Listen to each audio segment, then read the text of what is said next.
Welcome everybody to Chapter 10, Painting with the Mixer Brush. We're going to go ahead and get started here with this exciting chapter on how to use really a canvas-like brush, a simulator of a brush that Leonardo Da Vinci would have been very envious of, I'm sure. A little bit about the mixer brushes. In previous lessons, we've used brushes to perform different tasks like mask and those kind of things. But the mixer brush is unlike other brushes in that it lets you mix colors with each other, like you would if you actually had physical paint on a canvas and you're moving it around. Some of the Photoshop brush types have realistic bristles to simulate a brush, so you can add textures that resemble those in paintings you might have seen in the actual physical world. Now here's some examples that have been created by other artists using the mixer brushes. While this is a great feature in general, it's particularly useful when you're using the mixer brush. Combining different bristle settings and brush tips with different wetness, paint load, and paint mixing settings gives you opportunities to create exactly the look you want. In this lesson, we're going to go ahead and get acquainted with the mixer brush as well as the brush tip and bristle settings that are available in Photoshop. So let's get started. First, we're going to go ahead and take this file, the Start PSD, and we're going to go ahead and open it up into Photoshop. And we're going to go ahead and name it, as our practice is, working.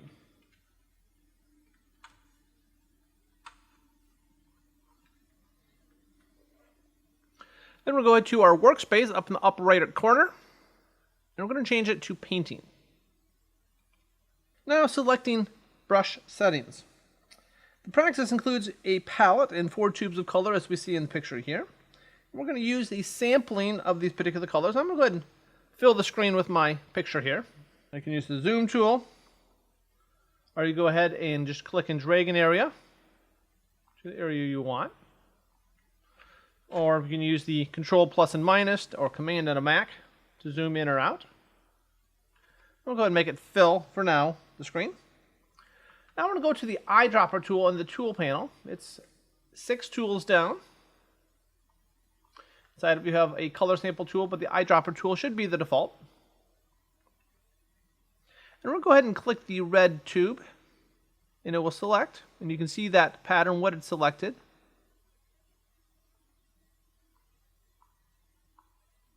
Out there.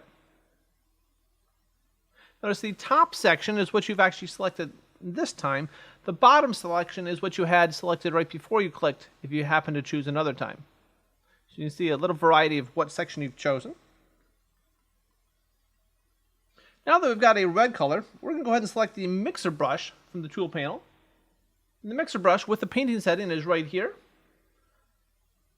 Now in a different setting, you might find it under the brush tool if you're using a different workspace. Remember, you can always go back to Window, Workspace, and you can reset a workspace, or you can go back to your essentials if you need to go back to the default if you're choosing different workspaces. But for now, I have the mixer brush. I'm going to go to Window, Brush Settings, otherwise F5 for the shortcut. And it pops up our brush settings. Now we can use these in other places besides just the mixer brush, but there are quite a few of them. And the book instructs us to experiment with different wetness options and brushes. The wet, the load, and the mix settings up here in the options bar. Now you can manually select these settings, or it might be even faster to come up to a preset if you want a dry brush or a moist brush or wet or a very wet brush, and you can choose some of those different settings. Now I'm not trained as a painter. I'm not really very good with a paintbrush, but if you maybe had some training, you might be able to kind of understand the different types of brushes that might be more valuable to you. We're going to start with a dry brush, which sets our wet to 0, our load to 50, and our mix now is not applicable. So I'm going to go ahead and click and drag and get our red brush looking something like that. And you can see eventually it will start to fall off. If I paint for so long, the paint comes off my brush like it's a dry and empty paintbrush. If I click and drag again, it automatically fills my paint. Now I'm going to go ahead and sample the blue tab. And then for the mixer brush settings, we're going to go ahead and choose the round sketch ballpoint pen, which is in the brush settings, the second column down, first one option, set up to a 60 size font.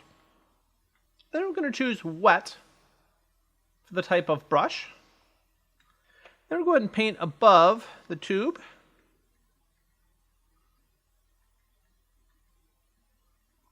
Something like that. Now we're going to go ahead and switch it to dry from the options bar. And then paint over the blue tube again. Notice it's a much darker color. As we paint over with the dry brush, it becomes a much darker color. Eventually it will start to run out of paint. Now I'm going to go ahead and sample the yellow tube.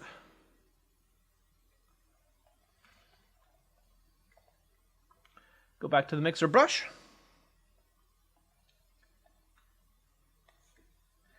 And we're going to choose the pencil KTW brush, which is the fourth one in the second column, right here. Now we've got the brush stroke setting, we're going to go ahead and choose our very wet setting. And we'll go ahead and paint that on top of the yellow.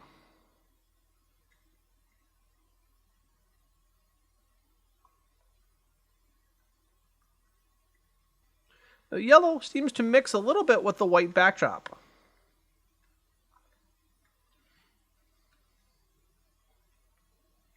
Now I'm going to go ahead and sample the green tube.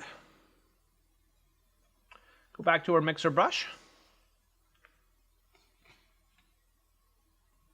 And the book recommends using the hard round 30 brush, which is the sixth brush in the fifth row. 1, 2, 3, 4, 5, which is the very bottom brush option right here. And then to choose dry, experiment painting over top of the brush. See, this is your traditional brush. And eventually it runs out of paint, but there's a lot of paint on that one. Now comes the fun part, mixing colors. You know, you've used very wet and you've used very dry brushes. Now we're going to go ahead and change a few things up.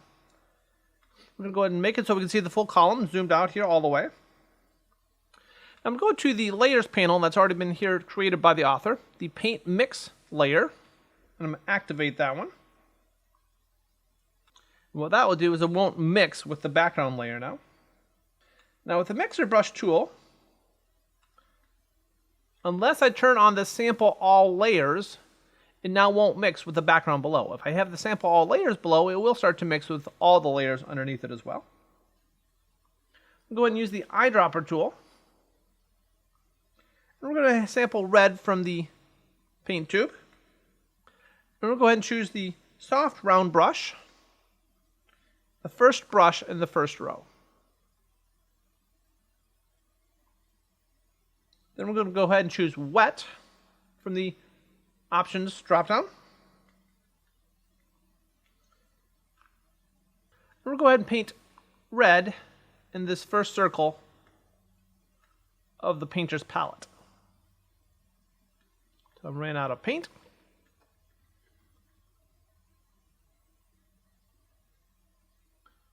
In the options panel,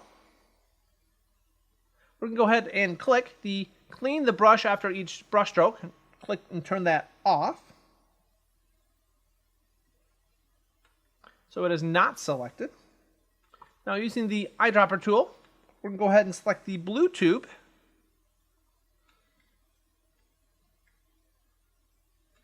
Back to our mixer brush. And we'll go ahead and paint in this same circle.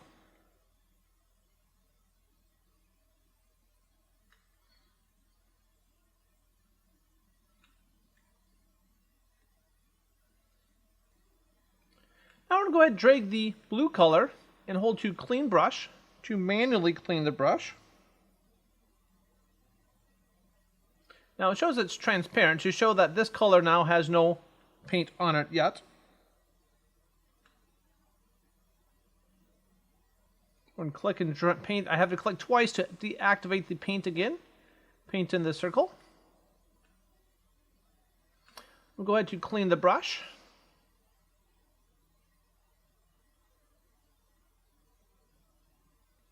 And we'll go ahead and choose a different color sample. We're going to go ahead and click and paint the blue from the tube again.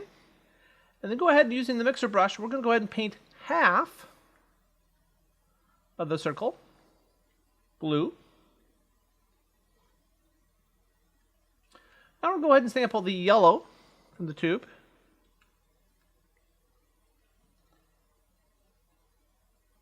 Go to our mixer brush. And we're going to choose a wet mix. Go ahead and paint yellow here. And as you paint into the blue, see it's mixing some of those colors. Kind of blending them together a little bit. We're going to paint yellow in here. And we're going to choose a red color. Go back to our mixer brush. And again, using a wet brush, we're going to go ahead and click in here till we get a nice orange color.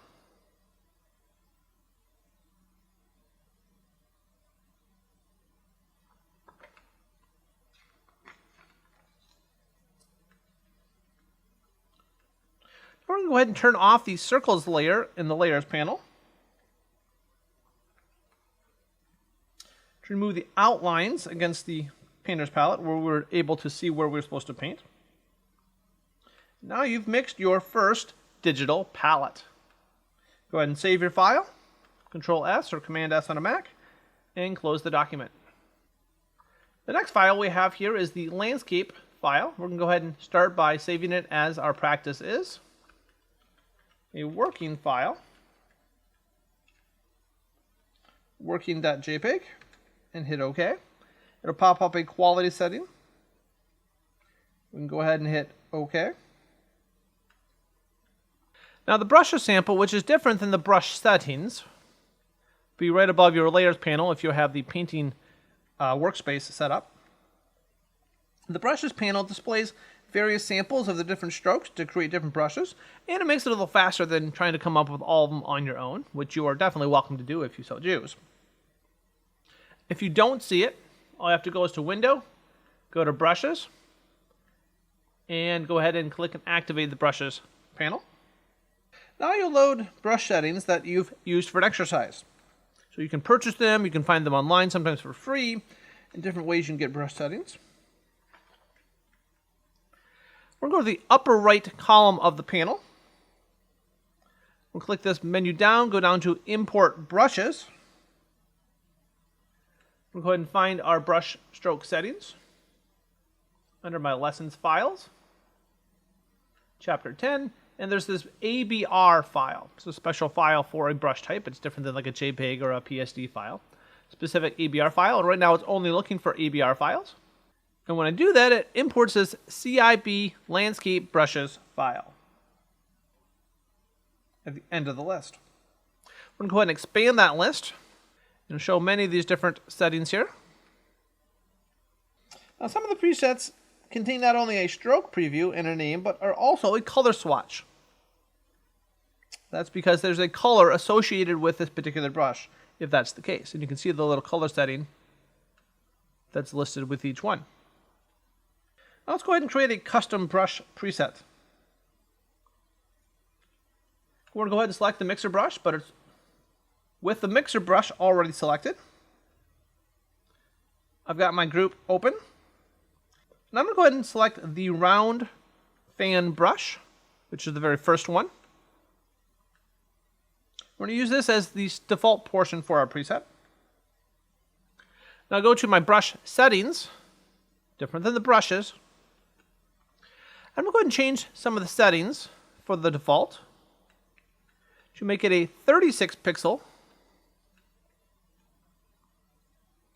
The bristles to 35%. The length to 32%. The thickness to 2%. Stiffness to 75%. The angle, which is already at 0%, and then the spacing at 2%. Then to change my color, I'm going to go ahead and select the color. I can use it from the options bar or from the foreground bar, the foreground color. I'm going to click the foreground color. I'm going to go ahead and change that to 86 on the red, 201 in the green, and 252 in the blue. Gives me kind of a cyan color, sky blue. Then with my mixer brush activated, after I hit OK, I'm going to turn my mixer brushes on. I'll go ahead and choose a dry setting. The pop-up menu of the options bar. Now I'm going to go ahead and save this as a setting. All the changes that I already did. To do that, I go ahead and click this little option here in the brush settings and click New Brush Preset. Book instructs calling it Sky Brush. Select all the options of the new brush there. Hit OK. Now I have my own sky brush. Now if I wanted, I can go ahead and click its own group. I can go ahead and click a group and make it its own group. So I have my own settings if I wanted. And I can make any brush settings in a group setting as a group and have my own brushes to give away to the world or to sell or to do whatever you want with, because you'll be the creator of those brush settings. So I go back to my sky brush. And using the brush that we just created, I'm going to go ahead and paint over the sky, kind of close to the trees. Because we're using a dry brush, the blue paint isn't mixing with the colors beneath it.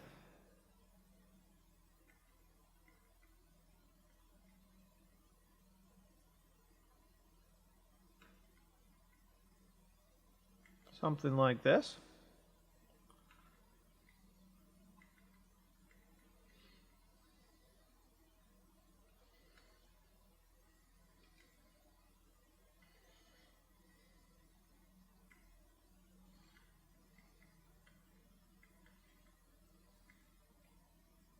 Now you all have your own style and variety, because you won't paint exactly like how I paint it, or even how the book recommends it, even how the book does it. Then we'll go ahead and collect the clouds brush.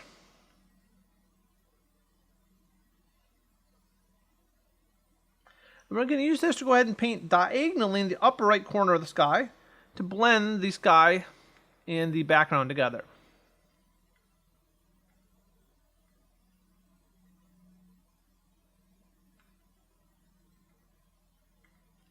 Something like that. Now we're going to move on to the grass and the trees. I'm going to go ahead and choose the green grass highlight brush. How convenient. Very nice of the author, by the way. And we're going to paint the vertical strokes over the dark green grass so they become a bright green grass.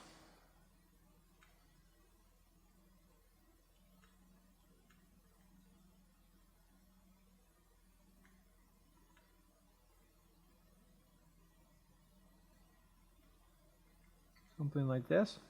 I'm just doing up and down strokes to kind of mimic the position of grass. Oop. Something like that. Clicking multiple times will give you a different stroke than just holding the entire time. A little different look. Something like that. Clicking and dragging creates a very different look over just little clicks, as I'm doing now. Next, I'm going to go to the foreground tree brush color. I'm going to paint the darker areas of the tree and paint the two smaller trees on the right side. Kind of swirly pattern is my style, is my Monet style. No, not mimicking Monet. I just doing kind of what the book tells me to do. Even though I'll say Monet does have some interesting paintings.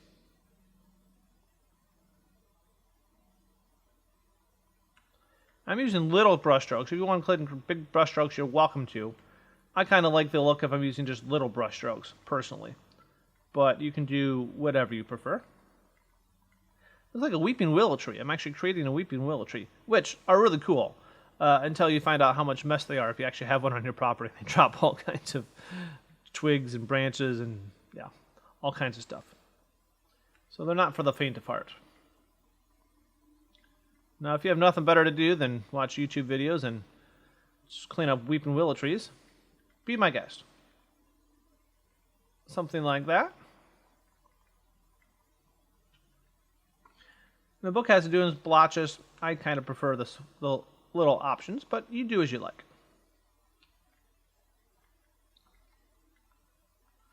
Playing with the different types of brush settings.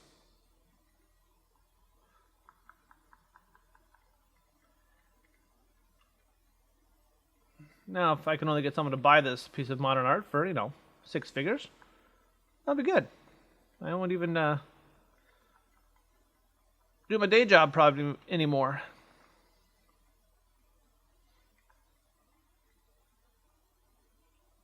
Something like that.